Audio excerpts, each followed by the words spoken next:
Buenos días, señor ministro, autoridades, miembros del directorio y a todos nuestros socios inmobiliarios. En nombre de Finsa y Urbest les queremos dar las gracias por estar aquí hoy en la mañana y darles también la más cordial bienvenida a nuestro cuarto evento inmobiliario.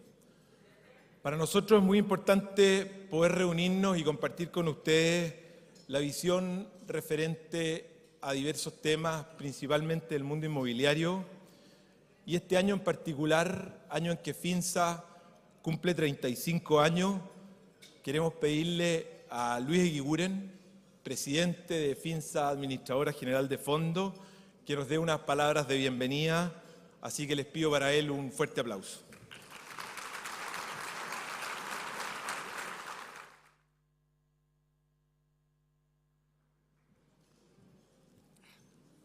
Muy buenos días, señor ministro, profesor Podurge. Muchas gracias a todos por estar aquí acompañándonos en este nuestro cuarto encuentro inmobiliario, que además coincide con una fecha muy especial para nosotros. Este mes cumplimos 35 años. Ha sido un largo camino. El año 83, cuando partimos, debe haber sido uno de los más difíciles y complejos en la historia económica de este país. Y nosotros, 3 socios sub-30, con todas las ganas e ilusiones de emprender. El país ha cambiado y nosotros con él. Como verán, de sub-30 ya no me queda mucho. Pero hoy tengo el privilegio y el orgullo de liderar un equipo de más de 70 profesionales, todos comprometidos con hacer de Finsa una mejor empresa y siempre apegada a los valores que nos impusimos desde el día que partimos hace 35 años. Excelencia, compromiso, pasión e integridad. Bueno, pero como estamos aquí para hablar de lo inmobiliario, dejo con usted a Cristian Donoso, nuestro socio que dirige la AGF, para que presente a nuestro expositorio. Muchas gracias.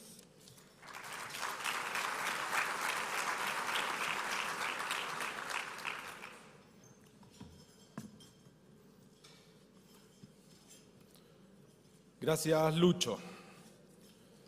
En estos 35 años han pasado varias cosas en Finsa. Algunas se las quisimos mostrar a través del video y otras las conocen cada uno de ustedes a través de la confianza que han depositado, invirtiendo sus platas con nosotros o aportando en los distintos fondos o en las distintas alternativas de inversión que nosotros les podemos ofrecer y que siempre representan para nosotros un importante desafío.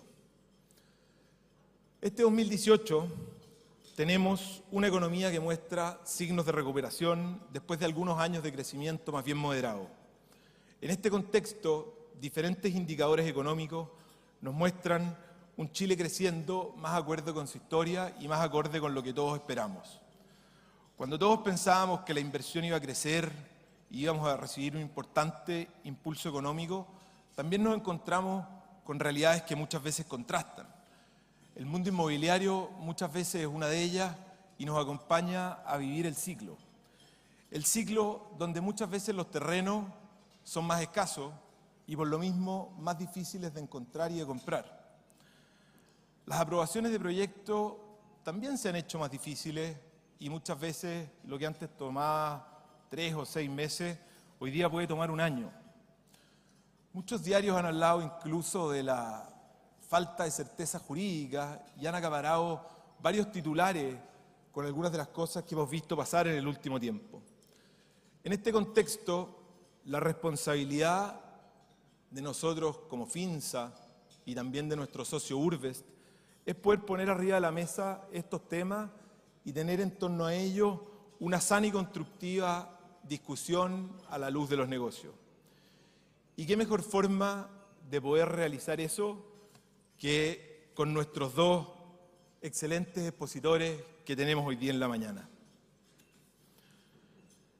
Este año vamos a innovar y le vamos a dar en primer lugar la palabra a Iván Podurge, un conocido de la casa.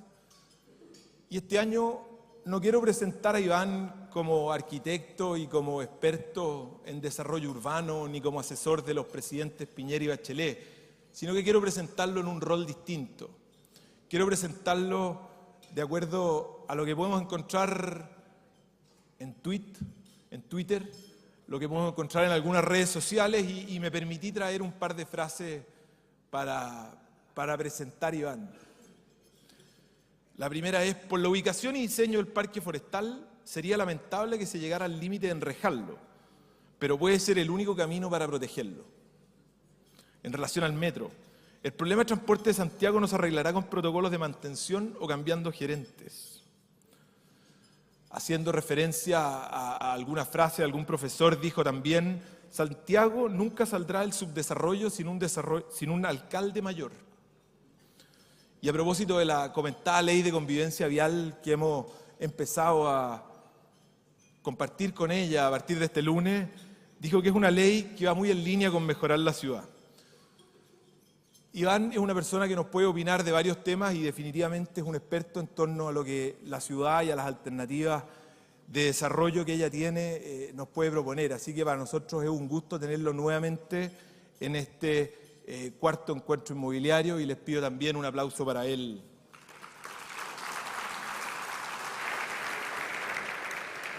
Profesor. Bueno. ¿Cuál es para avanzar? Bueno, gracias Cristian por primero, saludar al ministro Monkeberg, que además me está tocando trabajar con él en varios proyectos apasionantes y hoy día no voy a hablar de eso porque probablemente lo va a comentar él. Agradecer también a Finza, a Cristian, a Luis por la invitación y agradecerle también porque puso los Twitter más amistosos, porque ustedes saben que en redes sociales a veces uno tiene que tomar unas posiciones más duras y hay algunos talibanes en todo sentido, de todos lados. Mis amigos transantiaguistas son unos, algunos ciclistas que no están muy contentos con algunas cosas. Y hoy día vamos a hablar de un tema que Cristian lo introdujo de alguna manera, ¿eh? O sea, vamos a hablar de los conflictos ciudadanos. Porque toda la discusión sobre la certeza jurídica se basa esencialmente en que hay una conflictividad mayor en la ciudad. Y por lo tanto, que esa conflictividad mayor se traduce, ¿cierto?, o se explica básicamente por los conflictos. Entonces la exposición la vamos a estructurar en tres partes.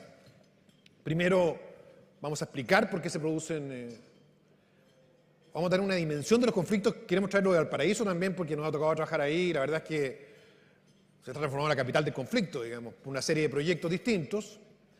Primero vamos a explicar ese mapa, cómo ha evolucionado, las implicancias que eso tiene, algunas de ellas la judicialización, pero hay otras que son más complejas. En tercer lugar vamos a ver por qué se produce esto. Y cuarto, vamos a finalizar con propuestas. Así que partamos de inmediato con el problema, ¿cierto? Yo siempre parto de nosotros hemos hecho hace mucho tiempo un seguimiento de los conflictos ciudadanos. Esta imagen que ustedes pueden ver es cuando esto partió. Y lo que está en rojo son los barrios que se organizaron cuando esto partió.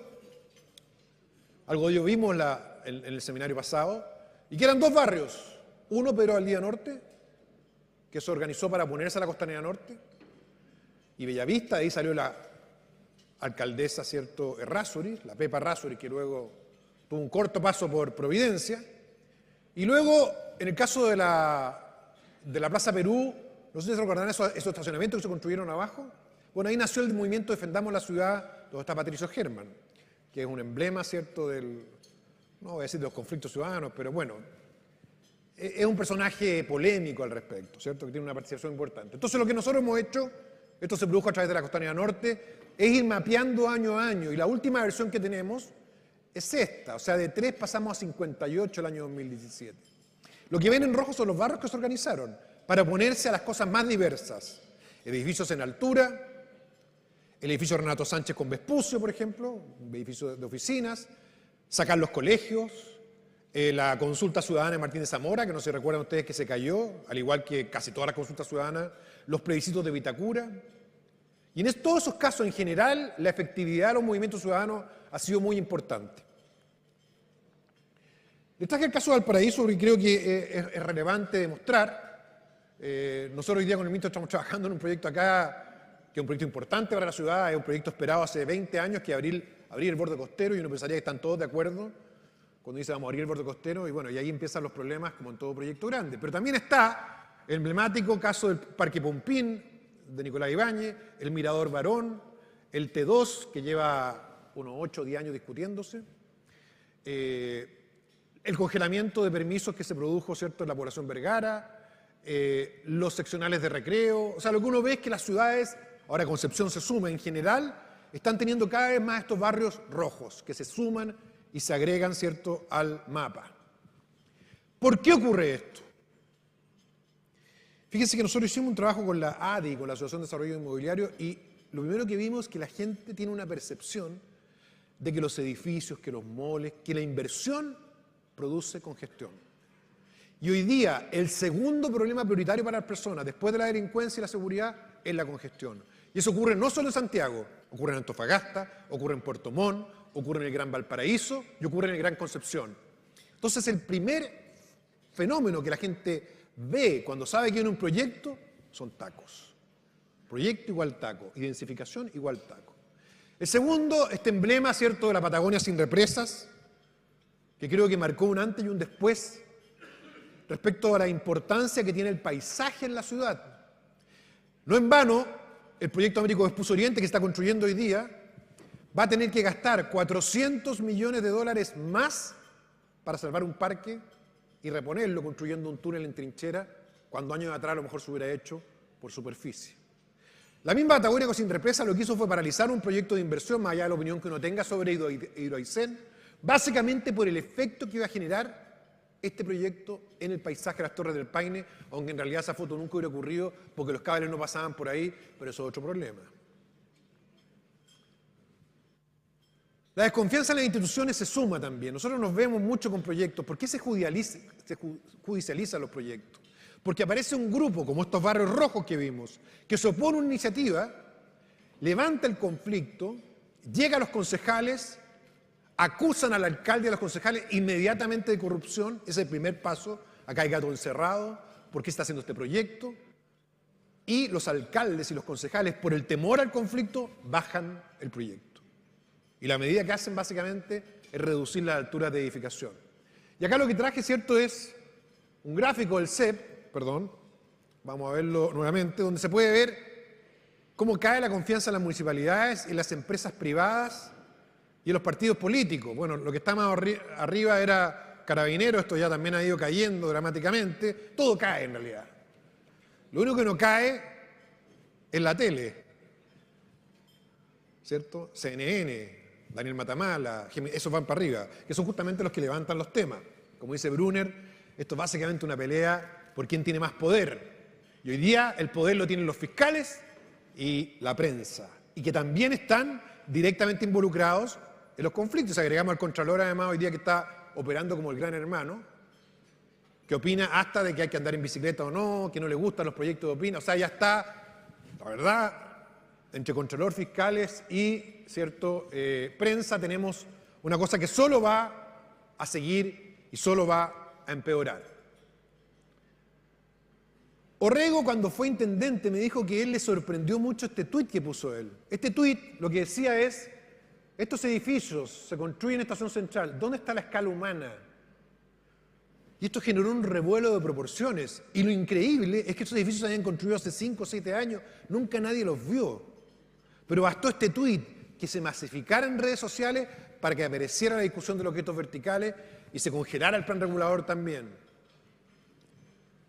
Por último, la industria tiene malas prácticas. Construye etapas de 149 estacionamientos, 249 estacionamientos, porque construye 250, tiene que hacer un impacto vial. Entonces hace varias etapas de 150. Usa el conjunto armónico para construir más allá de la norma, sin hacer ningún aporte al espacio público. O sea, ha no matado a la gallina de los huevos de oro, pero le ha disparado varios tunazos, digamos, podríamos decir, hasta dejarla media coja. ¿Cuáles son las implicancias de esto? La primera implicancia, más costos, más plazos. O sea, los proyectos hoy día se demoran más y tienen más costos financieros por demorarse, pero también tienen más costos por las mitigaciones y las compensaciones que hay que incurrir. Lo segundo es la Frozen City, perdónenme el anglicismo, pero no encontré otro mejor. La ciudad se va congelando, los barrios se van congelando, los barrios van saliendo del mercado. ¿Y por qué salen del mercado? Porque los vecinos, como no quieren más proyectos y presionan para que aquello ocurra, los alcaldes, particularmente del área metropolitana, siguen ese consejo y bajan las constructibilidades. Veamos algunos ejemplos para que ustedes puede anotar. Nosotros también hemos mapeado los planes reguladores que se han modificado por alguna razón. Esto era en el año 99, San Miguel bajó su constructibilidad, Los Espejos, no me pregunten por qué, pero también la bajó, había mucha presión, no había mucho desarrollo. Ñuñoa ya partió en ese momento bajando alturas, La Reina bajó las densidades de Las Puertas, Las Condes sacó todos los equipamientos de San Carlos de Apoquindo, antes había equipamientos de San Carlos de Apoquindo, porque la gente no solo no quiere edificios, no quiere centros comerciales, no quiere escuelas, no quiere universidades. Todo proyecto de desarrollo es percibido como un impacto, como una externalidad, y cuesta mucho ver el beneficio. Así se movió el 2011, fíjense, vamos para atrás, en 2 años, y se sumaron 2 casos interesantes, Vitacura y Peñalolén. ¿Por qué los destaco? Porque ahí los alcaldes quisieron aumentar las alturas en lugares donde era súper razonable. Escribá Balaguer, en el caso de Vitacura, y en Peñalolén en Vespucio. Y los vecinos se opusieron, juntaron firmas, levantaron un plebiscito que votó las 2 iniciativas municipales y se cayeron. Por eso los sumo. Agrego también la comuna de Santiago, que congeló o limitó toda la constructibilidad de la avenida Mata al sur, que es casi 1/4 de la comuna. Además declaró barrios y zonas típicas. Y esta es la última versión del mapa. Ustedes se podrán imaginar con esta evolución cómo hacer el mapa en 10 años más. Probablemente va a ser todo rojo. Eso no quiere decir que van a desaparecer las zonas. Lo que quiere decir que se van a reducir, que van a ser mucho más difíciles de encontrar. Veamos al respecto un ejemplo. Cuando Cristian decía que cuesta encontrar terreno hoy día, ¿a qué se refiere Cristian básicamente? No que haya necesariamente pocos terrenos. También hay pocos terrenos. Pero los terrenos están con un desfase entre el precio y expectativas que tienen los vecinos y las normas que se congelan y van ajustando la oferta. Nosotros, por ENACO, y ENACO nos autorizó a mostrar esto, lo que hicimos fue básicamente mapear cómo era hasta el año 2012, 2010, los planes reguladores comunales en la zona donde más se construye. Estas zonas son Las Condes, La Reina, Providencia, Ñuñoa, Vitacura, Independencia, Santiago Centro. Si usted suma todo esto, tiene como el 75% de todos los proyectos inmobiliarios de Santiago en altura. Y estos congelamientos que yo les mostré, quiero que los analicemos de la siguiente forma. Lo que ven ustedes en azul son las zonas que permitían edificios sobre 9 pisos, o sea, torres básicamente. 15, 17, 20 pisos. Lo que ustedes ven en celeste son los que permitían edificios de 5 a 8 pisos. Y el resto, bajo 5 pisos. Esto es la resolución de la normativa anterior y así es como cambió. Fíjense cómo las zonas azules desaparecieron. Desaparecieron en Conchalí, porque antes tenía una norma súper genérica y ahora se limitó la constructibilidad al eje Independencia-Vivaceta, una parte de Vespucio. Fíjense en Quinta Normal, antes era todo azul, o sea, tú tenías básicamente casi constructibilidad libre en Quinta Normal y ahora se limitó nuevamente la edificación, vamos a ver en los corredores. Y fíjense Santiago Centro, donde podías construir en altura entre la Panamericana, el San Juan de la Aguada, Vicuña Maquena y Mata, y ahora quedó así. Esto es el efecto práctico de lo que hemos estado hablando todo este rato. O sea, el efecto práctico del congelamiento es que tú reduces la altura. Entonces, lo que nos preguntó este cliente fue, bueno, ¿y qué implica esto? ¿En cuánto se redujo la productividad del suelo? ¿Cuántos departamentos menos puedo hacer respecto a los que habían? Un 50% menos. Y esto pasó en 4 o 5 años. En 4 o 5 años. Solamente agregando el factor de Estación Central, de Santiago Centro, de Conchalí, de Independencia, de Providencia, donde se produjo un ajuste muy importante. ¿Qué hicimos luego nosotros? Comparamos la oferta total, lo que se podía construir. Antes se podían construir en Santiago 828.000 departamentos. Es un cálculo, lo que hicimos nosotros básicamente es ver dónde había norma, dónde había terrenos blandos o bajos y dónde había terreno eriazo. Y luego comparamos con la normativa ajustada a la baja y bajamos de 828.000 a 412.000. Ese fue el ajuste que se produjo solamente por reducir la altura. Pero lo que es interesante, y fíjense acá, recuerden que la barra azul era lo que se podía hacer, la barra celeste lo que se puede hacer ahora con el ajuste normativo. Y ustedes se fijan, en el centro bajamos de 335.000 departamentos a 115.000. En el oriente de 181.000 a 97.000. O sea, bajamos a la mitad la capacidad de crecimiento de las comunas que más departamentos generan y aportan en la ciudad.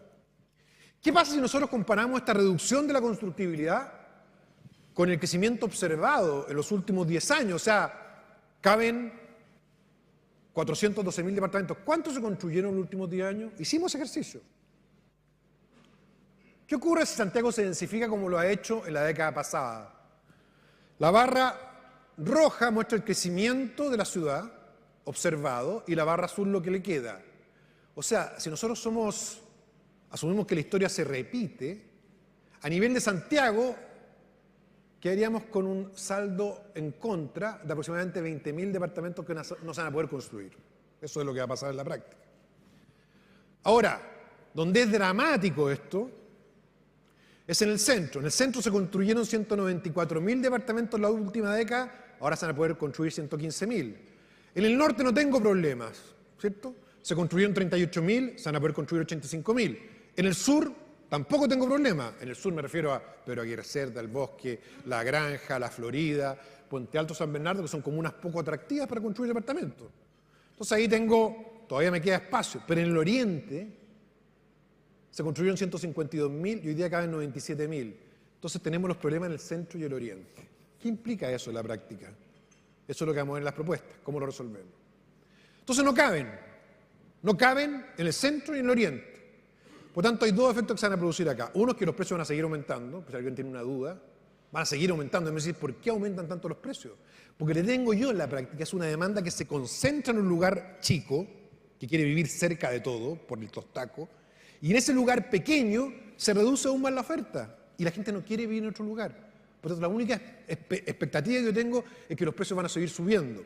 Y la otra opción es que aparezcan comunas de relevo, de rebalse. Una cosa que es súper incoherente e insustentable. ¿Qué muestra este mapa? Muestra las líneas de metro nuevas. Esta es la futura línea 7, que va a entrar por Mapocho. Esta es la línea 6, recientemente construida. Esta es la línea 3, que se inaugura en enero. Y esta es la línea 4. Y lo que ustedes ven en rojo no son todas las líneas, son las líneas donde la gente vive en casas al lado de la línea o en edificios de 5 pisos. ¿Tiene lógica eso? ¿Tiene lógica que el Estado gaste 80 millones de dólares por kilómetro para hacer una línea que mueve 35.000 pasajeros por hora para tener casas de 2 pisos y edificios de 5 pisos al lado? No tiene ninguna lógica. ¿Pero por qué ocurre esto? Porque los vecinos que viven acá no pueden estar más felices. Captan todas las plusvalías, no tienen más edificios ni congestión y su alcalde logró reducir la norma. Y si nosotros extrapolamos esto, es un modelo absolutamente poco sustentable de crecimiento. Yo lo que voy a ir a tener acá es lo que pasa, por ejemplo, en Vivaceta Independencia o en Recoleta.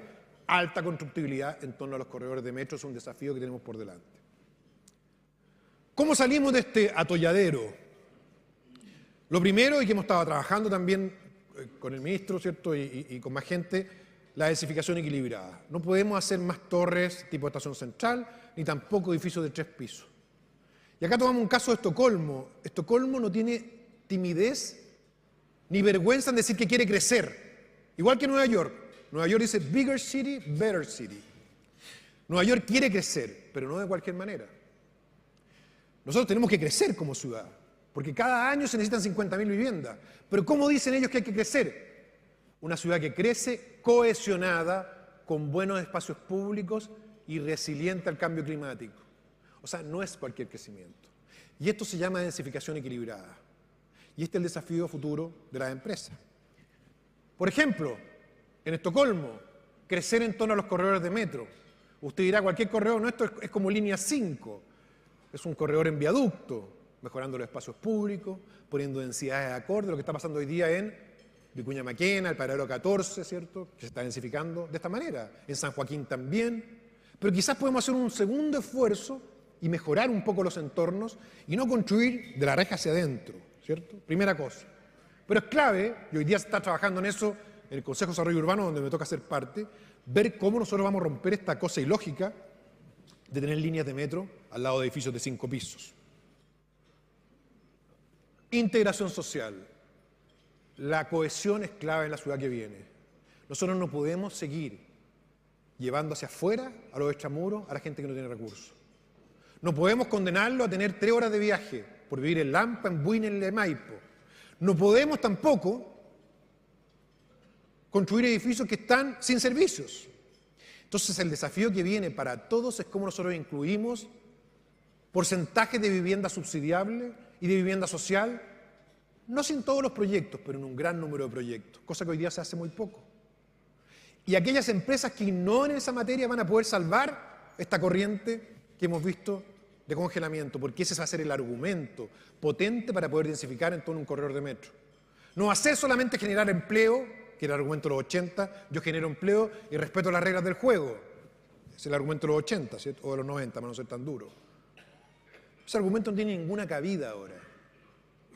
El argumento es que además de hacer eso, que es un desde, yo también mejoro la ciudad que construyo. Yo aporto con espacios públicos y yo logro que mis edificios tengan porcentaje de vivienda social porque me interesa la ciudad cohesionada.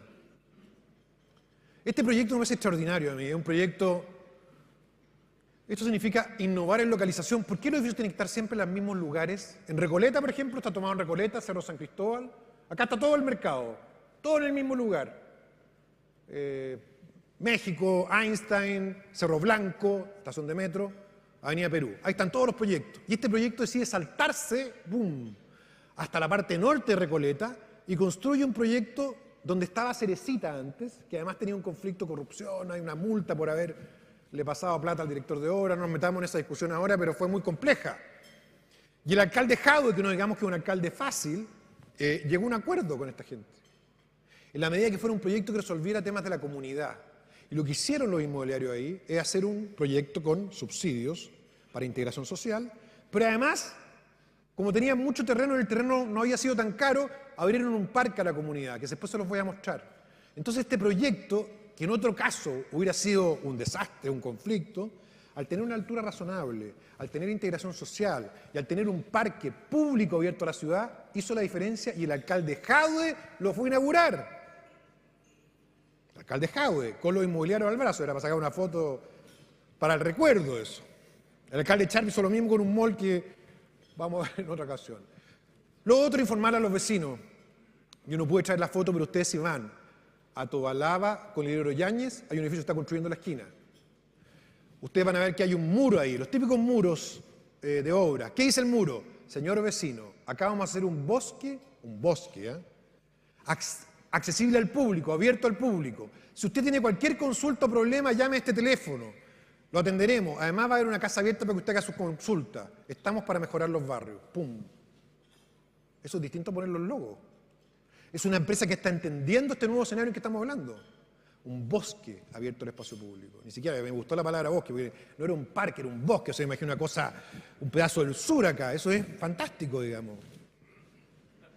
Entonces, informar a los vecinos, mire, no mostrarles unos mapas, no, esta es la relación vecinos que van a tener. 7 pisos, como se hizo en Vitacura, con esta distancia usted va a vivir ahí, los 12 pisos van a estar más alejados. Estamos trabajando para reducir el impacto, informarlo, porque igual va a pasar. Y además los vecinos, si usted los informa y trabaja con ellos, va a tener mucho menos problemas a futuro. Este es el parque que les contaba, que es fantástico, está en Recoleta. Lo construyó la inmobiliaria, está cerrado en la noche, pero en el día está abierto a toda la comunidad. Entonces, la empresa es un aporte valorado. Acá hay una viga que se construyó, están todos los juegos de los niños, y los niños del conjunto, pero del barrio pueden ir. Entonces es un proyecto valorado. Qué importante eso. ¿Cuándo ustedes han visto un proyecto inmobiliario que sea valorado por los vecinos? Cuesta hacerlo, ¿no? Pero cuando uno innova en estas cosas puede lograrlo perfectamente. Por último, y para terminar, tiene que haber autorregulación. Esto es lo que hace la Cámara Chilena de la Construcción, el premio Aporte Urbano, no se lo conocen, es fantástico. Ellos premian los mejores proyectos con el concurso del Colegio de Arquitectos, la Asociación de Oficinas de Arquitectura, el Ministerio de la Vivienda. Yo creo que eso está bien, pero hay que ir un poquito más allá. Deberíamos decir, mira, estos proyectos se encajan y estos no. Ahora, ¿cómo hago que los proyectos no se encajan? Pueden estar fuera de la Cámara, pueden estar fuera de la ADI. Es una autorregulación efectiva. Si usted va a hacer edificios de 400 departamentos con 2 ascensores, saltándose con todos los requisitos posibles para no hacer impacto vial, usted no es parte del equipo. Porque usted lo que hace no es una manzana podrida. No, usted está contaminando toda la cosecha. Porque la gente lo que ve cuando ve eso es que la industria inmobiliaria, no esa empresa, la industria completa hace guetos verticales. Y eso no va a llevarnos a ninguna parte. Para terminar, los conflictos son un proceso irreversible. Yo he ido a muchos seminarios a hablar. Primero van personas como a calmar esto, un experto en coaching, le dicen, mire, esto se puede trabajar. Miren, el país crece y los conflictos aumentan. Porque al crecer el país económicamente, la gente valora el intangible. Ya no necesita alcantarillado, ni agua potable, ni calle, ni casa. Ahora quiere verde, ruido, clima, sol. Todos esos intangibles son producto del aumento del ingreso. Por lo tanto, lo único que uno puede esperar, si el país crece como todos queremos que crezca, es que estos conflictos aumenten. Entonces es un proceso irreversible. Porque responde a un cambio cultural del país. Y eso le ha costado a la industria entenderlo. Esto no es la acción de grupos políticos, no. Una anécdota, nosotros hicimos un trabajo en Vitacura y tuvimos un conflicto con un grupo de vecinos, nosotros estamos de parte del municipio, y uno de los vecinos levantó el dedo y dijo, es indignante que estos inmobiliarios pongan estas torres en Santa María, Manquehue, y están agregándonos todo este flujo. Y yo vi que la persona que criticaba a los inmobiliarios era un inmobiliario. Pero no era cualquier inmobiliario, era un inmobiliario importante. ¿Qué les quiero decir con esto? Todos el día de mañana podemos ser NIMBY. ¿Saben lo que es NIMBY? Not in my backyard. ¿Cierto? Por eso yo no puse acá el NIMBY, porque yo puedo ser NIMBY. Si a mí al lado de mi casa me pone un edificio, va a ser NIMBY. Todos podemos ser NIMBY. Lo que pasa es que eso ahora se extendió a la clase media también. Esa es la diferencia. Y eso está muy bien que ocurra. Un cambio cultural positivo. Entonces requiere un cambio cultural de la industria. Con esta industria de los 80 y 90 que da empleo y sigue las reglas del juego, les quiero decir, no vamos a llegar a ninguna parte. Pero en cambio con las empresas que construyen parques, que hacen integración social, que hacen edificios armónicos con los barrios, sí vamos a llegar a alguna parte. Y esas empresas son las que se van a distinguir. Y si ustedes quieren poner inversiones en lugares más seguros, va a ser muy importante la forma en que los edificios se emplazan en la ciudad y resuelven las controversias.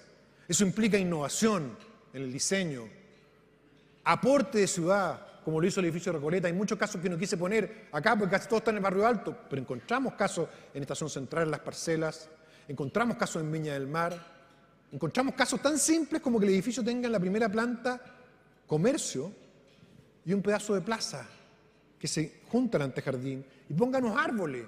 Tan solo ese efecto puede generar una diferencia importante. Sin adaptación, esto sin llorar, como decía un senador, ¿cierto? Créanme, y en esto no tengo duda, que los llantos de la industria inmobiliaria no le importan a nadie. ¿No le importan a los reguladores?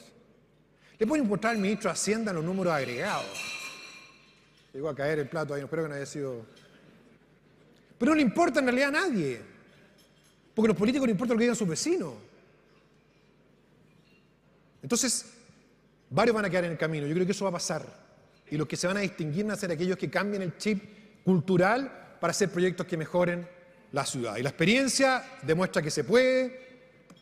El Ministerio de la Vivienda está trabajando en esa línea, en el Consejo de Desarrollo Urbano también, en la universidad también. Yo creo que esa es la invitación que hay que hacer. Y de verdad que además con eso vamos a construir una mejor ciudad, aparte de hacer mejores negocios. Muchas gracias.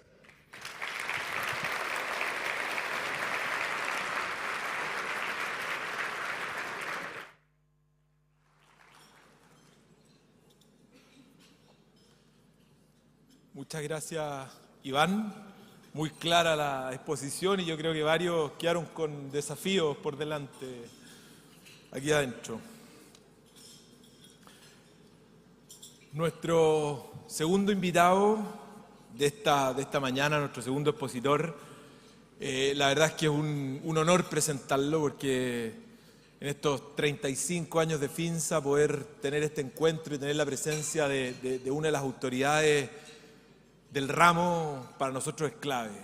Para nosotros es importante no solamente poder incluir en este encuentro la parte propositiva, sino que también poder acompañarlo de la visión que tiene el gobierno, de la visión que tiene en este caso acá el ministerio con respecto a los distintos temas que hemos ido planteando y a los distintos temas que comprenden este sector inmobiliario en particular en todo lo que tiene que ver con la parte vivienda, con la parte urbanismo, con la parte residencial. No voy a citar los tweets del ministro, me dijeron que eso no estaba permitido. Al ministro tenía que presentarlo como corresponde y para nosotros de verdad es un honor tenerlo acá. Don Cristian Monkever, que es abogado de la Universidad Gabriela Mistral y máster en Derecho de Empresas de la Universidad de Navarra en España, ha desarrollado principalmente su carrera en el área de Derecho Civil y Comercial. En el año 2000 creó la ONG Denunciemos.cl, cuyo objetivo era que los ciudadanos pudieran denunciar aquellos actos que consideraban injustos en su relación con privados y el sector público. En el año 92 fue electo concejal por la comuna de Ñuñoa, cargo que mantuvo hasta el año 96. En 2003 fue electo secretario general de Renovación Nacional. Fue diputado por 3 periodos, entre los años 2006 y 2018, obteniendo la primera mayoría nacional en 2 elecciones consecutivas. Varios deben haber votado por él. Fue integrante de las comisiones permanentes de Constitución, Legislación y Justicia y de Trabajo y Seguridad Social. También presidió la Comisión de Economía en la Cámara de Diputados. Fue presidente de Renovación Nacional y uno de los fundadores de Chile Vamos. Hoy es el ministro de Vivienda y Urbanismo del gobierno del presidente Sebastián Piñera y para nosotros realmente es un honor tenerlo acá. Señor ministro, por favor, les pido un aplauso.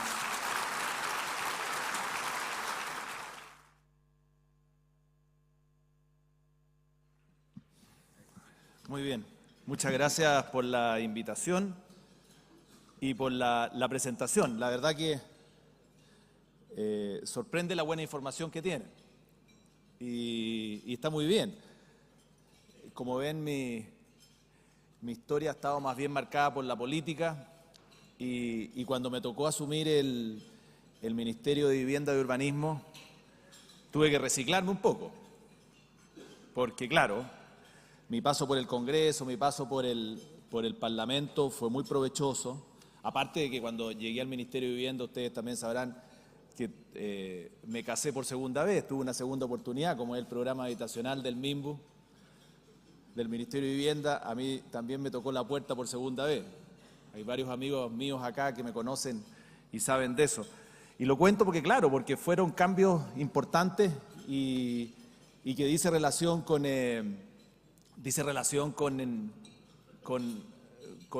la actualización, con el proceso que nos tocó vivir y con el proceso que nos tocó empujar. Yo me quedo con que esta etapa es una etapa muy positiva, donde se pueden hacer muchísimas cosas y desde el Ministerio de Vivienda y Urbanismo, ¿qué quieren que les diga? Se pueden hacer grandes transformaciones y se puede empujar y ayudar a empujar el país. Y yo creo que me ayudó muchísimo la presentación de Iván, porque es una verdadera presentación en una lógica más bien de sociología urbana, de cómo enfrentar los problemas, de cómo enfrentar los conflictos. Estamos trabajando juntos en muchos aspectos con él y con otros urbanistas y también con desarrolladores inmobiliarios que dicen relación con estos temas y nos damos cuenta que si seguimos haciendo más de lo mismo, no vamos a marcar la diferencia. Y por lo tanto, y nosotros queremos marcar la diferencia, y fue lo que me pidió y lo que nos ha pedido el presidente Piñera, sentido de urgencia, hacer las cosas de manera distinta, hacer cambios que sean relativamente importantes o relevantes y que nos permitan dar un salto hacia adelante, cuantitativo y cualitativo, que nos permita mejorar. Entonces, desde el Ministerio de Vivienda, harto que hacer.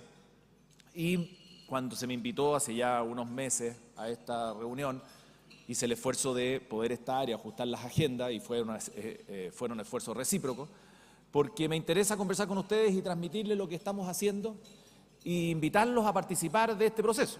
Con muchos de ustedes a lo mejor ya me habrán escuchado, nos habremos juntado o nos hemos topado en más de alguna reunión o me habrán leído y se darán cuenta que efectivamente queremos hacer algunas modificaciones, de hecho ya las estamos haciendo, y queremos generar un clima razonable, cada uno en su rol, pero un clima razonable en una lógica público-privada que para nosotros es importante, la entendemos como relevante, entendiendo también que cada uno está en su rol y en su función y que algunas veces vamos a estar en la línea similar y en otras veces vamos a estar en líneas opuestas, pero entendiendo que ambos empujamos el país, uno desde lo público, como somos nosotros, desde el diseño de las políticas públicas y otro evidentemente, desde el desarrollo, desde aprovechar las oportunidades que se van creando y aprovecharlas como corresponde, y mejorar la calidad de vida de las personas. En algún minuto, conversando con funcionarios del Ministerio de Vivienda, les decía, mire, nosotros lo que tenemos que hacer, el Ministerio de Vivienda es una fuente inagotable de buenas noticias, y eso es así, permanentemente, de conflictos como en todos lados, pero inagotable de buenas noticias, en todo sentido, desde soluciones que uno le da a una persona específica a través de una facultad que tiene el ministro que se llama la asignación directa en situaciones complejas, por ejemplo, un incendio de una casa, una familia de escasos recursos, como nos pasó hace unos días atrás en Aysén, en una comunidad chiquitita que se llama Valle Simpson, donde además muere uno de los niños de la familia, y se pueden dar soluciones específicas y muy bonitas, como también soluciones grandes e importantes, en parte como las que planteaba Iván recientemente en su exposición. Al final lo que buscamos nosotros, le decía a los funcionarios, es mejorarle la calidad de vida a las personas, es que sean más felices.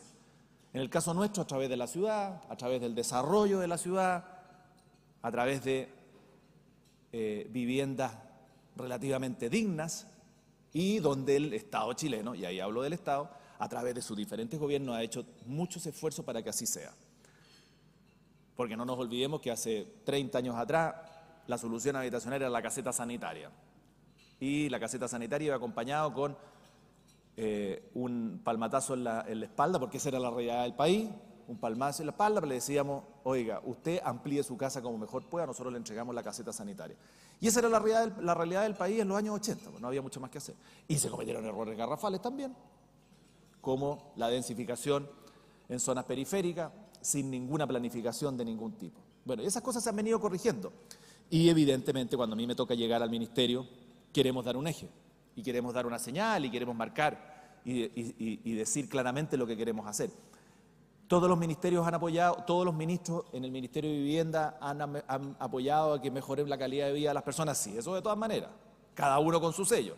Recordaremos los procesos de subsidios de renovación urbana, o la ministra anterior, en el caso nuestro, Paulina Zabal, que utilizó muy bien los recursos que fueron cuantiosos respecto de la política habitacional y de los programas habitacionales para construir más metros cuadrados y llegar con mejores viviendas a las familias, que ese fue su énfasis, o avanzar, por ejemplo, en temas rurales, también con viviendas sociales en la ruralidad.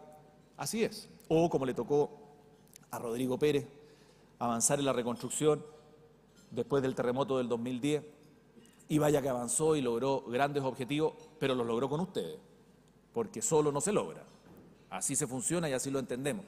Y es lo que entendemos nosotros. Y por eso nosotros hemos señalado una serie de ejes que dicen relación con el desarrollo del ministerio, que los voy a anunciar simplemente, porque me interesa detenerme en algunas cosas que yo creo que para ustedes son de interés y que para nosotros también son de mucho interés y que yo creo que van a ir en beneficio de las personas, y que son los cambios que estamos impulsando, mejoras que estamos haciendo, recogiendo temas que ya se estaban empujando desde el ministerio y que nos interesa mejorar aún más. Y ahí es clave la participación de ustedes y cómo reaccionan ustedes como mercado inmobiliario respecto de las señales que nosotros queremos dar, no solamente para la utilización de los recursos del presupuesto, sino que con los incentivos legislativos y de otro tipo que les vamos a contar, que queremos hacer y que queremos empujar. Y que en definitiva lo que busca es eso, hacer más felices a las personas, mejor calidad de vida, disminuir el déficit habitacional, las personas que viven en un campamento dejen de vivir en ese campamento y tengan una vivienda más definitiva, más digna, etcétera, etcétera, etcétera. Donde haya espacios urbanos amables, donde la ciudad sea abordable y se pueda caminar y se pueda respirar y se pueda pasarlo bien. Finalmente es eso. Y lo que suena tan sencillo, muchas veces hay que ejecutarlo, hay que hacerlo, y para eso se requiere de mucho esfuerzo. Y conflictos como los que planteaba Iván, miles, a diario y permanente. No solamente los comités de vivienda, como uno dice, normalmente cuando uno llega al Ministerio de Vivienda dicen, no, los comités de vivienda te van a volver loco. Está bien, porque quieren vivienda, pero ese es uno de los tantos problemas que uno tiene y que tiene que ir resolviendo. Pero todos son oportunidades, y si se manejan bien y se resuelven bien y hay buenas soluciones novedosas y hay ganas de que las cosas se hagan bien, se camina y se funciona. Entonces, yo les decía, tenemos ciertos ejes, sí, efectivamente, nosotros tenemos un eje que es la integración, y lo han escuchado en varias oportunidades. Para nosotros es un sello la integración social. Un alcalde de una comuna de la región metropolitana, no precisamente de la coalición nuestra, sino que de la coalición de izquierda, nos decía, yo lo encuentro increíble, que un gobierno como el de ustedes esté pensando en la equidad territorial. Estábamos hablando no de vivienda, sino que estábamos hablando de parques, en un anuncio que va a hacer el presidente en unas semanas más respecto del Mapocho Río y del Parque Mapocho Río, proyectos emblemáticos que estamos haciendo. Nos decía, encuentro increíble que un gobierno como el de ustedes esté hablando y promoviendo la equidad territorial, no solamente la integración social de vivienda, sino que la equidad territorial a través de parques urbanos que los puedan gozar todos y no solamente ciertos sectores de la sociedad. Y un gobierno al cual yo aspiré que llegara a ser gobierno nunca habló de estos temas. Estos no son términos ni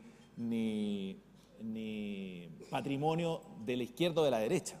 Y eso yo lo quiero decir y lo he aprendido en este ministerio. Aquí lo que buscamos, y vuelvo a enganchar en el principio, es precisamente que las personas mejoren su calidad de vida, y lo vamos a empujar con nuestras ideas desde nuestro ministerio y desde el gobierno. Y para eso hay un programa de gobierno que queremos ejecutar. Pues bien, lo que les decía, partimos desde la integración social y territorial, que para nosotros es clave, y les vamos a contar lo que vamos a hacer también en esa materia y lo que estamos haciendo. Pero evidentemente tenemos una serie de ejes que parten desde ese punto. Lo primero, lo que ustedes habrán conocido como planes maestros o planes urbanos habitacionales. La ciudad crece, es evidente. Pero si también crece, tenemos que crecer con planificación y de manera organizada. Y por eso existen estos planos urbanos habitacionales, que existen 33 en todo el país, y que muchos de ustedes que a lo mejor están llevando adelante proyectos que dicen relación con viviendas sociales o de integración, habrán encontrado que en muchas regiones del país existen estas nuevas extensiones de terreno donde nosotros fijamos las reglas para que se construyan viviendas, pero de forma planificada, y para que exista calidad de vida. No solamente viviendas atochadas, sino que también con cierto desarrollo, con cierta cercanía al transporte público, con cierto equipamiento, etcétera, etcétera. También es para nosotros importante la regeneración de conjuntos habitacionales. Todo lo que ustedes conocen y lo que se ha visto en Bajos de Mena, que no solamente ocurre allá, y esos fueron errores que se cometieron en los años 80 y se empezó a corregir a principios de los 90, pero ahora muchísimo más, y que nos ha llevado en algunos casos a tener que demoler viviendas, pero en otros casos a mejorarlo. Nosotros tenemos un déficit cuantitativo de 1.200.000, cualitativo, perdón, de 1.200.000 viviendas aproximadamente, que por el paso del tiempo se han deteriorado. Algunas hay que demolerlas, las menos, pero otras hay que repararlas. Y para eso tenemos un programa habitacional bien potente, o varios programas habitacionales, pero una línea de financiamiento bien potente, precisamente para mejorar viviendas, cambios de techumbre, aislación térmica, cambios de ventana, etcétera, que van mejorando fuertemente las viviendas y, una vez mejoradas y modificadas, pasan a tener una vida útil muchísimo mayor. Y ustedes lo habrán visto. Una persona en Punta Arenas me decía, mire, ministro, yo antes gastaba 25 lucas en calefacción en Punta Arenas, en gas. Hoy día gasto 2.000, me decía, tal cual. ¿Y por qué? Porque me aislaron térmicamente sin perjuicio del mayor valor que adquirió la vivienda. Cambiaron el techo y pusimos marcos de PVC, doble panel, ustedes conocen bien. Y eso produjo un aumento y una mejora de calidad de vida, pero importantísimo en Punta Arenas. Y esto fue en julio, en una visita en julio. Eso forma parte de lo que digo con la regeneración de conjuntos habitacionales, recuperación de barrios históricos también. Nosotros hemos seleccionado ciertos barrios históricos y uno de ellos es Matadero, el otro es Almendrales, Valparaíso y otros en diferentes regiones, nombro dos, que están deteriorados, que las familias dejaron de vivir ahí, que el comercio también está deteriorado. Hicimos un convenio con el Ministerio de Economía y con el Ministerio de Cultura, se lanza este programa de barrios históricos y vamos a dar señales importantes para que en esas zonas se desarrolle la calidad de vida, para que haya vivienda nuevamente, para que haya protección del patrimonio histórico y cultural que existe ahí y además para que haya desarrollo económico a la escala de esos barrios, que es comercio finalmente, más que servicios, comercio, y hacerlo de buena manera. Y vamos a generar todas las líneas de financiamiento del Ministerio de Vivienda, en el caso nuestro, las vamos a aplicar ahí de manera coordinada y vamos a dar señales precisamente para que se construyan viviendas con el concepto de densificación equilibrada, si no es más que eso, para que se haga bien. De hecho, sin ir más lejos, entiendo que un canal de televisión va a hacer una teleserie pronto, o la va a lanzar pronto, que dice relación con esto mismo, cómo recuperar barrios, y lo radicaron y lo llevaron adelante precisamente en Matadero absoluta coincidencia. Nosotros no teníamos idea y imagino que ellos tampoco, pero a todos nos sirve. Y precisamente lo que trata es eso. Dentro de los ejes también les decía, lo que queremos hacer muchísimo es darle vida a los parques urbanos, y lo dejo esbozado. El Parque Metropolitano, que está acá al lado, tiene 5,5 millones de visitas anuales, y eso no ocurre en todo Chile. Entonces hay que darle una mayor usabilidad, que se usen más masivamente, y nuevamente vuelvo a lo mismo, asociación público-privada para poder gestionar los parques como corresponde, porque en algún minuto llegamos donde el presidente le dijimos queremos crear un servicio nacional de parques. No alcanzamos a terminar la frase y nos dijo olvídense, y la dirección de presupuesto que estaba ahí, olvídense, porque eso significa más burocracia. ¿Por qué? Porque había algunas personas que creían que el Servicio Nacional de Parques Nacionales, que administra CONAF, etcétera, podía ser replicado a nivel de ciudad. Sí, es muy bonito, suena bien en el papel, pero finalmente es burocracia y no va por ahí la solución. Entonces, hay que también ser eficientes y mostrar buenas iniciativas en esta materia.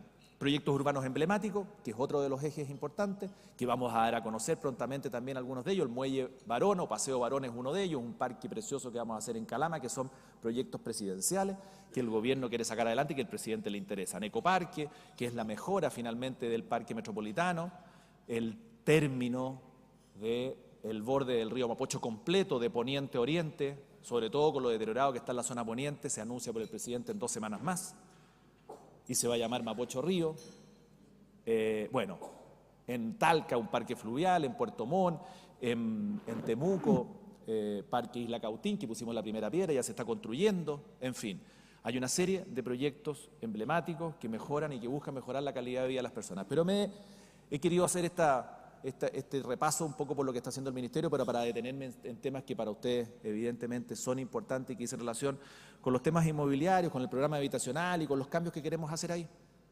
No vamos a inventar la rueda, ni mucho menos, ni vamos a cambiar las cosas radicalmente, porque ya nos quedan 3 años y 4 meses de gestión, y por lo tanto hay que actuar rápido, y es lo que estamos haciendo. Y esas son las señales que hemos ido dando y que ya se están haciendo las modificaciones, les vamos a ir contando para que tomen conocimiento y también para que vean buenas oportunidades para desarrollo inmobiliario y finalmente para llevar mayor dinamismo a los procesos de construcción.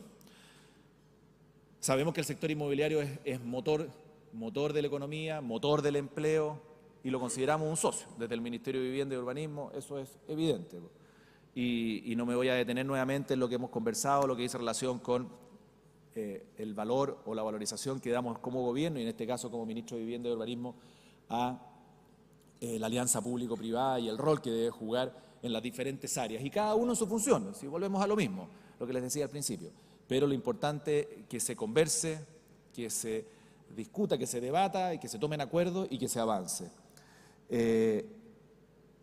Y por eso por lo que hemos señalado y entendiendo estas definiciones que les he planteado, queremos invitarlos a que conozcan lo que estamos haciendo y evidentemente también vean las oportunidades que ahí existen.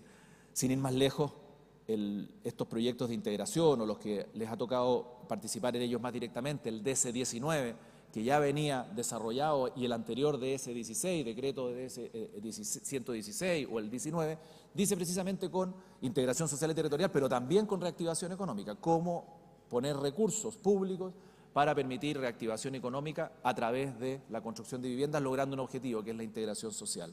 Y se ha logrado de buena manera, pero no es suficiente. Más de 600 proyectos habitacionales que tomaron relevancia y importancia, a lo mejor alguna connotación pública, porque quisimos que así fuera, con un edificio de 85 departamentos en la Rotonda Atenas, en la comuna de Las Condes, pero ese es uno de 600 que se han construido, y este año, en 2 días más, vamos a anunciar 20 y algo mil nuevas viviendas de integración social de proyectos que concursaron, quizás muchos de ustedes, para poder construir estas viviendas de integración social y territorial, y nos guardamos 5.000, poquito menos de 5.000 también, para poder absorber demandas producto de los procesos de apelación que se van a producir en este anuncio de los concursos, porque algunos van a quedar y otros no. Postularon 51.000 viviendas para 21.000 cupos, 25.000 para el cual ampliamos, y por lo tanto en el proceso de apelación se van a poder incorporar unos nuevos, lo que quiere decir que hay oferta y evidentemente también hay demanda. y por lo tanto vamos a seguir impulsando ese proceso de integración. Entonces, ¿qué es lo que nos interesa a nosotros dentro de los ejes? Y que les venía comentando en lo que dice relación con los programas habitacionales. Lo primero, en lo que dice relación con el subsidio de los sectores medios. Ustedes saben muy bien que nosotros tenemos subsidios para sectores medios, subsidios para familias de menores ingresos, subsidios de arriendo, la verdad que es una infinidad de subsidios. Pero me he focalizado en esos temas, en estos subsidios. Subsidios de sectores medios para familias de ingresos medios, donde ustedes saben muy bien que la familia obtiene su subsidio habitacional y lo que normalmente hace es con eso salir a buscar una vivienda y lo asocia a un crédito hipotecario y a un ahorro personal. ¿Qué es lo que hemos hecho ahí? Que parte el próximo año, que el presidente ya lo anunció, pero necesitamos hacer los cambios y modificaciones de los decretos que van a la Contraloría, que ya están a punto de ingresar y se aplica a partir del próximo año. Hemos mejorado sustancialmente el aporte del Estado, del gobierno en este caso, al monto del subsidio. Y le vamos a pedir mayor esfuerzo a las familias también. ¿Qué es lo que queremos y qué es lo que nos hemos dado cuenta? Que en los diferentes tramos no se alcanza el famoso 20% del PIB. Y lo que queremos hacer nosotros es que en todos los tramos, en los más bajos se alcanza de todas maneras, llega hasta el 40, el 50%, pero en los más altos no alcanza. Entonces nos dábamos cuenta que el subsidio habitacional en los sectores medios de mayores ingresos que son objeto o que pueden ser beneficiarios del subsidio no se estaba aplicando. ¿Por qué? Porque no llegaban al 20%. Y lo que queremos hacer, como les decía, es que el subsidio más el ahorro de la familia o de la persona que postula llegue al 20%. Y eso permita al banco financiar el 80% restante, considerando que el 20 más o menos, hay algunos bancos que más, otros que menos, dependiendo de la situación económica y financiera de que se viva o dependiendo de las resoluciones o circulares que vaya dictando la superintendencia de banco, pero generalmente es un 80-20. Y lo que estaba pasando es que en muchos segmentos no estábamos llegando a ese 20.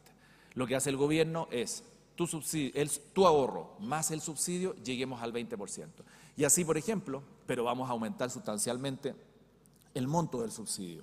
Y así, por ejemplo, en una vivienda de 1.400 UF, hoy día a una familia le podía obtener un subsidio de 200 UF y con un ahorro de 40 UF. En el caso de lo que queremos hacer ahora, en esa misma vivienda de 1.400 UF, lo que queremos es un subsidio de 325 UF, casi doblado, y con un ahorro también de las familias de 70, de 40 a 70, y nosotros hacemos un esfuerzo de 200 a 325. Por poner un ejemplo, en el tramo de la vivienda de 1.400, queremos hacer que las familias transiten del fondo solidario, que ustedes conocen a lo mejor también, de la vivienda social sin deuda en el fondo, y que muchas familias que están optando por la vivienda social sin deuda den un paso en calidad, en mejor vivienda y en movilidad social para acceder a subsidios un poco mejor, con un esfuerzo mayor, pero también con una mejor calidad de vida y una mejor calidad de vivienda finalmente, para que no esté pensando a los 5 o 6 años que ya recibió su vivienda social y que le fue un poquito mejor, no esté pensando ya en cambiarse y tenga una vivienda definitiva con un subsidio que se mejora de manera importante, fomentando el ahorro y fomentando el ahorro de la familia y el aporte del Estado. Tú ahorras más, el Estado te ayuda más. Y ese es el subsidio de los sectores medios que ya se lanzó, que ya se anunció y que a partir del próximo año empieza a funcionar con estos montos y estas cantidades. Lo mismo respecto de la vivienda social sin deuda. ¿Qué nos dimos cuenta con la vivienda social sin deuda y que también es importante comentárselos y transmitírselos a ustedes? La vivienda social sin deuda estaban llegando empresas a construir con mucha experiencia, no digo grandes ni chicas, con mucha experiencia en construcción de vivienda social, pero teníamos un problema. Muchas de ellas la dejaron por engorroso, por complicado, porque les interesaba más construir estas viviendas de integración social, porque era menos desburocratizado, siendo los dos programas habitacionales del Ministerio de Vivienda, porque era más ágil, era más simple, era más fácil. Y nos fuimos quedando con empresas que construyen vivienda social sin deuda, pero sin la experiencia necesaria, o pequeñas, chiquititas, sin a lo mejor el patrimonio, y con burocracia interna de parte nuestra. Entonces los aumentos de obra, que ustedes saben muy bien que son la condena de cualquier proyecto de vivienda, eran a la orden del día. 8,5 millones de UF en los últimos 4 años, 2,5 millones de UF anuales en aumentos de obra. Por diferentes razones, por malos cálculos, por presiones de los serbios en las diferentes regiones, que lo que quieren es sacar y sacar y sacar y cumplir metas, y por lo tanto los cálculos, los diseños los hacían así nomás, total, después viene el aumento de horas, echémosle para adelante, después le pedimos al ministro de turno y echamos a los comités por delante el aumento de horas para poder terminar las viviendas, porque si quedan al 70% o al 80% no lo van a dejar votado, igual hay que terminarlo, pero era un sobrecosto, y lo que significa el sobrecosto, porque muchas de esas empresas a veces no solamente necesitaban aumento de horas, sino que quebraban. Y si quebraban había que terminar el contrato y partir con una nueva. Y si llega una empresa nueva, ustedes saben muy bien que los costos para reanudar la obra es muchísimo mayor. Y con esos 2,5 millones de UF anuales, vaya que se podían hacer varias cosas de manera bastante más eficiente. Y digo varias cosas más viviendas al final. Entonces, en ese programa habitacional estamos haciendo cambios importantes. Y los vamos a dar a conocer también dentro, ya los aprobamos, están a un paso de entrar a la Contraloría, porque queremos que, si vamos a seguir construyendo viviendas sociales sin deuda, ya no hablo de subsidios de sectores medios, como les decía anteriormente, queremos que no se cometan estos errores. Ya este año logramos bajar de 2,5 millones de UF en aumentos de obra a 700.000, que ya es importante. Apretando a nuestra gente, desburocratizando algunas cosas y haciendo bien los estudios o aprobando bien finalmente los diseños de vivienda y los proyectos habitacionales que se van presentando en los diferentes llamados. Y también mucho control de gestión nuestro, desde los pagos a los proveedores, que muchas veces no se cumplen como correspondería por parte del ministerio o de los serbios, por burocracia eterna que se va manteniendo. Entonces, ahí también vienen cambios importantes y señalarles que vamos a generar una manera de construir viviendas sociales muy parecida a los proyectos de integración social. Los que han estado en los proyectos de integración social y han logrado construir esos proyectos de vivienda, sepan que en la vivienda social sin deuda, donde el Estado se pone con el 80%, 90% del costo de la vivienda y la familia pone un ahorro muy pequeño, que también le vamos a pedir un mayor ahorro, eso también requiere de más eficiencia. Y ahí también vamos a hacer cambios importantes. Si la familia quiere una mejor vivienda social sin deuda y puede aportar más, nosotros también le vamos a aportar un poco más. Yo creo que una vivienda como la que se construyen en Chile, de estas sin deuda, única en el mundo, si no contado con los dedos de una mano. Normalmente el costo es mucho mayor para las familias y es una política habitacional que está en Chile, no la vamos a cambiar, pero sí la vamos a mejorar y hacerla más eficiente. ¿Qué queremos hacer también en integración? Que es otro programa habitacional y que me interesa también que lo sepan.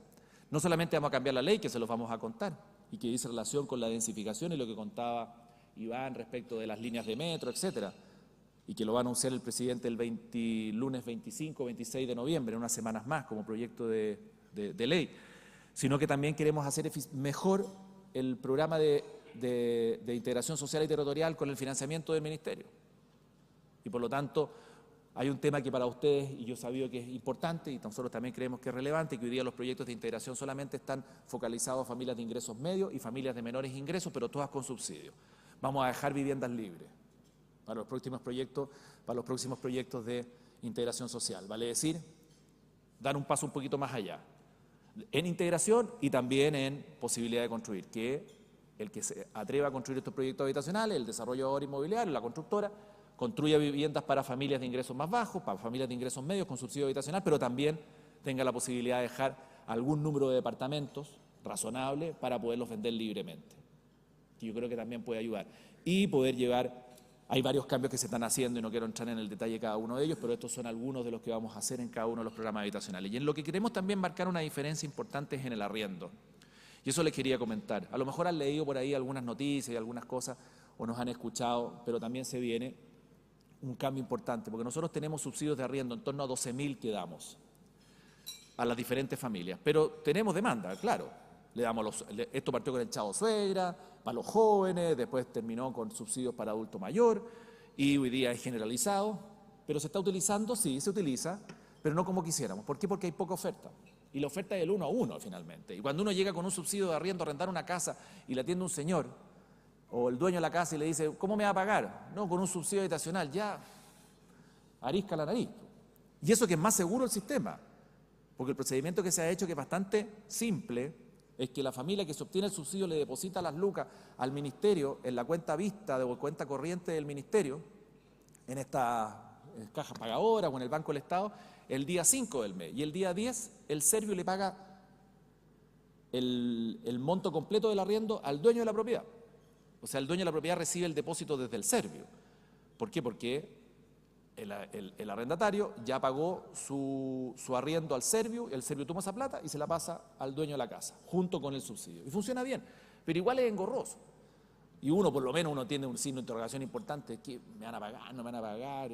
Entra en conflicto con el Servio, o estos datos van a pasar a impuestos internos. Está bien. Y ahí empiezan a complicarse las cosas. Entonces, hay que cambiar un poquito el sistema. Porque hoy día funciona bien, pero funciona para 12.000 personas, pero no como quisiéramos. Y tenemos que generar una mayor oferta de arriendo. Y ahí ustedes también son importantes. Y vamos a generar una mayor oferta de arriendo con varios temas que estamos viendo y que estamos modificando la ley. A través de la ley de presupuesto también estamos haciendo algunas modificaciones, porque es ley finalmente que nos va a permitir empezar con planes pilotos, que es concesionar suelo público para construir viviendas en arriendo. Y en el fondo yo ofrezco el suelo del Serviu, suelo fiscal, a nombre nuestro, para que las personas que se interesen, con condiciones, como siempre se ha hecho, con los programas habitacionales, construyan viviendas para los próximos 20 años. Y las arriendan libremente, y las administran libremente, y recogen los beneficios libremente, con el requisito de que en parte de ese edificio, en parte no completo, me reciban familias para subsidio, con subsidio habitacional. Y al cabo de 20, 25, 30 años, que son temas que tenemos que ir resolviendo, vuelve todo al Estado. Hemos hecho cálculo, esta fórmula funciona en otros países del mundo, está caminando y créanme que funciona. Y de hecho ya se está haciendo hoy día. Y existen viviendas en arriendo para familias de ingresos medios y familias de ingresos más bajos, sin ningún tipo de subsidio y funcionan como reloj. Y se las pelean, principalmente las familias inmigrantes que llegan a Chile, que son en torno a 1 millón las que van a estar regularizadas. Eso significa 300.000 familias aproximadamente si lo dividimos por 3. Que bienvenida sea la migración y para este tipo de cosas vaya que es importante. Y siempre bien localizada. A mí me tocó visitar varios de estos edificios, no por cómo se construye, sino por cómo se administra, porque es lo que nos interesa a nosotros y realmente son un lujo. Desde el pago de los gastos comunes, desde cómo controlan el hacinamiento para que no se meta gente más allá de lo que pueden caber en el departamento y se los pelean. Eso es lo que queremos nosotros hacer como política de vivienda en materia de arriendo, porque entendemos que si seguimos haciendo más de lo mismo, el déficit habitacional en cantidad de viviendas, cuantitativo que es en torno a las 400.000, no va a disminuir rápidamente, más aún con la llegada de la migración, que no está absolutamente asumida dentro de estos déficits, porque todavía el censo fue el año 2017, que ahí es donde se mide el déficit habitacional y por lo tanto toda la migración que ha llegado en este tiempo, que se está regularizando, va a sumar mayor cantidad de familias al déficit habitacional, va a ir aumentando. Entonces tenemos que generar cosas innovadoras y distintas. Y creemos que la política de arriendo es una de ellas, pero una política de arriendo donde incentivemos la oferta fuerte. Y no solamente concesionando suelo público, como les decía, que es un modelo que lo vamos a desarrollar en suelos atractivos nuestros, porque nosotros sí tenemos suelos atractivos. Les cuento desde ya que tenemos un suelo muy atractivo, por ejemplo, donde están las canchas de tenis detrás del Hyatt, Cerro Colorado, las habrán visto, Alonso Córdoba, Vespucio, todo ese terreno es del Servio. Y está entregado en comodato gratuito, lamentablemente, a la Federación de Tenis, que ni siquiera las usa porque las subarrienda a un gimnasio y unas canchas de pádel. El suelo público no puede ser utilizado para eso, por ningún motivo, y además el Servio no recibe nada por eso, porque es un comodato gratuito. Buscaremos la manera de que el tenis tenga un desarrollo y genere sus recursos en otro lugar, pero no hay. Ese es un lugar óptimo para construir y para desarrollar un proyecto de viviendas en arriendo como el que les estoy señalando. Por decirle algunos ejemplos. O en Cerrillos, donde podremos empezar finalmente a construir en Parque Bicentenario. Van a conocer mañana o pasado, cuando se van a conocer los proyectos de integración social, que algunos de ellos están en Cerrillos y ya empiezan a construirse viviendas en ese Parque Bicentenario, que hace unos días hizo noticia porque se quemó parte del parque urbano que existe ahí, que está siendo subutilizado, porque como no vive nadie, ahí está. Pero lo mantenemos nosotros, lo regamos, lo cuidamos, pero no lo usa nadie. Bueno, se empiezan a construir viviendas ahí tenemos que también construir, y hay una tremenda oportunidad importante que tenemos que ver, se van a construir las viviendas para los Panamericanos del 2023, que uno dice el 2023, pero hay que hacerlo. Y también vamos a buscar un modelo de negocio que nosotros tenemos que desarrollar esas viviendas, tenemos que alojar a 10.000 personas por un mes y ver qué hacemos con esas viviendas después, que necesariamente tienen que ser para proyectos de vivienda social. Bueno, ahí también se van a construir y vamos a optar para que se construyan viviendas en arriendo en suelo nuestro. Quiero ponerles 2 ejemplos de la región metropolitana nomás, donde nosotros tenemos condiciones atractivas para poder ofrecer suelo y poder permitir construir viviendas bien emplazadas para familias de no tan buenos ingresos y que puedan vivir en zonas céntricas y bien ubicadas. Una Cerrillo, otra el eje de Américo Vespucio en la comuna de Las Condes. Entonces, es eso lo que queremos ir desarrollando. Y no solamente en suelo público, les decía, sino que también en suelo privado. Vale decir que también ha ocurrido en otros países. Si un inversionista decide construir viviendas en arriendo, que esas viviendas en arriendo también sean objeto de subsidio habitacional, y nosotros nos comprometemos por los próximos 20 años como Estado chileno a seguir entregando subsidio habitacional, no para ese edificio, sino que en general, como política pública, para que tengan segura, o entre comillas, cierta seguridad de una buena demanda. Y esa seguridad de la buena demanda va a depender del servicio de arriendo que se preste y que se ofrezca, y que ya es muy bueno por lo que he visto y por lo que me ha tocado ver, y se los pelean, como les decía anteriormente. Me he querido detener bastante en esto del arriendo porque aquí queremos producir un cambio importante, porque entendemos que la vivienda en propiedad es una aspiración histórica latina, propia de que cuando uno se casaba, salía de la casa, lo único que quería era la casa propia. Está bien, pero hoy día la decisión de la casa propia se ha postergado y no forma parte de lo que nosotros decimos, sino que lo que los jóvenes están haciendo. Una persona de 30 años ya no se compra una casa, no le interesa todavía comprarse una casa por diferentes razones, porque no ha decidido tener familia, porque no se quiere casar, porque quiere vivir en otro lado, porque quiere vivir en regiones, porque después vuelve, va, porque hay mayor dinamismo, distinto al que teníamos nosotros las generaciones anteriores. Y por lo tanto hay que acostumbrarse y adecuarse a eso. Y para nosotros es muy bueno. Porque si una familia opta por el arriendo, a lo mejor eso no lo excluye de postular después un subsidio de vivienda para comprarse una propiedad, pero la compra más adelante. Y la va a comprar con mayor capacidad de ahorro, con un crédito hipotecario quizás el día de mañana, o simplemente no va a ser necesario que opte al subsidio habitacional. Entonces, por eso nos interesa mucho el subsidio de arriendo, porque creemos que es una política pública buena, necesaria y que hay que empujarla. Y por eso me he querido detener, porque vamos a darla a conocer prontamente, pero creo que estos espacios de conversación con personas que están mirando qué hacer y que nosotros necesitamos que hagan cosas, porque se genera empleo, porque se genera reactivación económica, porque se mejora la calidad de vida de las personas, queremos dar señales claras en ese sentido. Dificultades evidentemente van a haber, eso es así, pero que las vamos a ir despejando. Y de los proyectos de ley, para ir terminando, para no alargarme mucho más, porque si no aquí podemos pasar la mañana entera y no es la idea, vamos a generar un proyecto de integración social importante que genere beneficios urbanísticos, y lo anuncia el presidente en unas semanas más, como les decía, que genere beneficios urbanísticos para desarrollar y densificar ciertos sectores que hoy día no se están densificando. Si el Estado invierte en metro, no puede ser que ahí no haya densificación. Equilibrada y todo, pero no puede ser que no haya densificación. Tiene que haber desarrollo. No podemos seguir viviendo con una línea de metro fantástica que cruza todo Santiago de norte a sur, de oriente a poniente, y alrededor de esa línea de metro vivimos de manera romántica como en los años 50 con viviendas de 2 pisos. No se puede. No se puede. Y si el alcalde no quiere cambiar su opinión, no tendrá línea de metro. Y si quiere línea de metro, tiene que cambiar de opinión. Porque eso es lo que ocurre en todas las ciudades del mundo.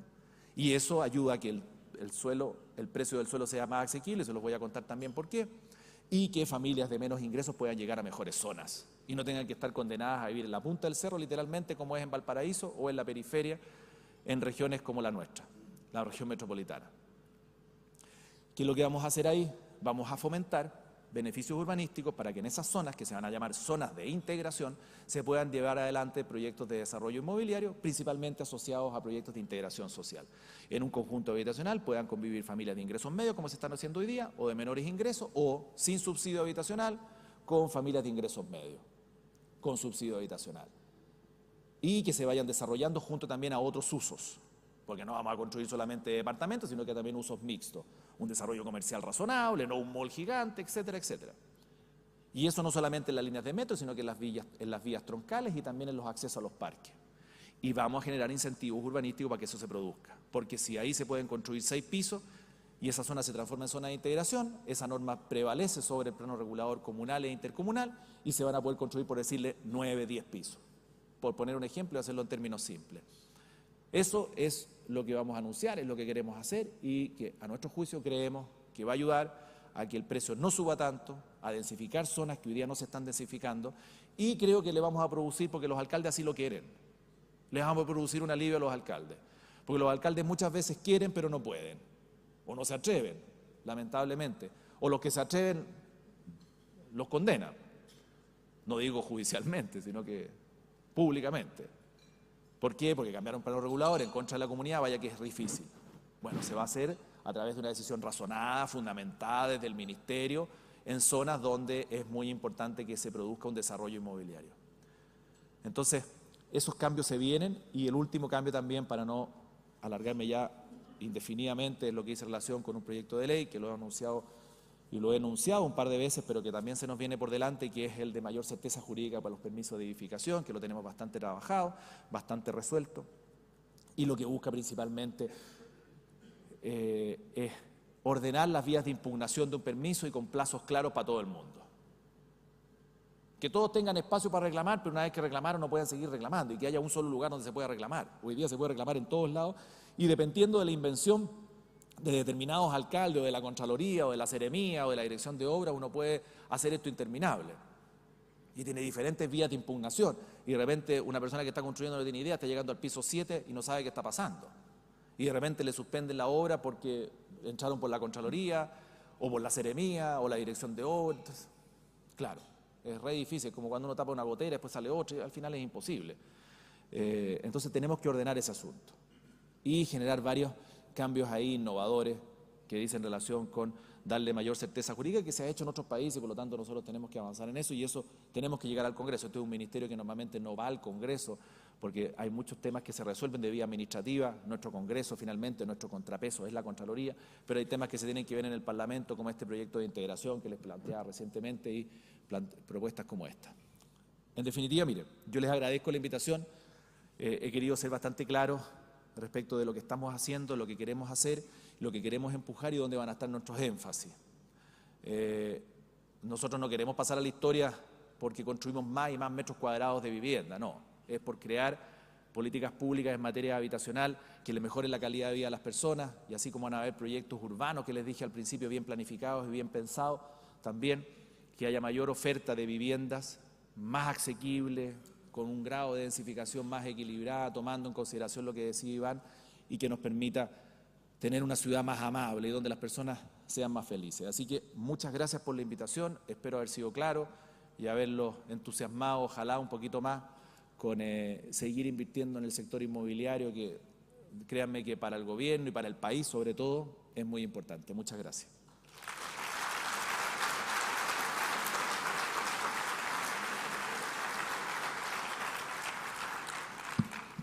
Muchas gracias, señor ministro. Claros desafíos los que nos plantea Iván, los que nos plantea el ministro esta mañana. Le deseamos también la mayor de las suertes al ministro con las iniciativas que nos plantea hoy día. Ojalá que le vaya bien en la parte administrativa y también en el Congreso, y logremos aprobar esos proyectos que son tan importantes para el sector. Al resto, todos, muchas gracias por venir hoy día, muchas gracias por acompañarnos esta mañana, y esperamos volver a vernos pronto, con seguridad, en el próximo encuentro inmobiliario el otro año. Muchas gracias.